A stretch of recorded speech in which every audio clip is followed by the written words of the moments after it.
Hello everyone and welcome to your Rayplicker tutorials. Today we are going to see how to import patient photos. Let's go! To import patient photos into your Rayplicker Vision software, simply click on your patient's name and then go on Add Picture icon.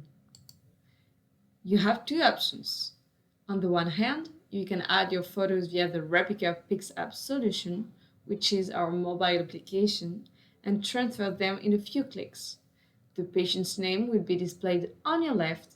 You just have to click on it and it will import the photos.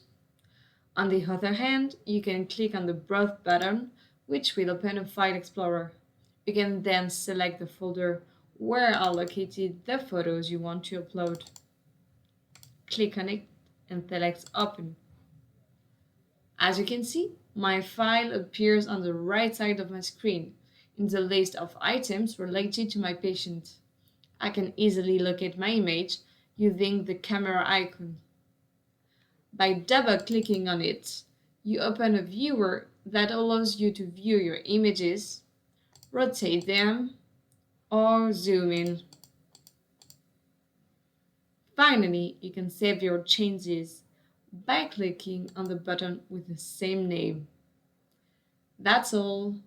Thanks for listening and see you soon for new tutorials.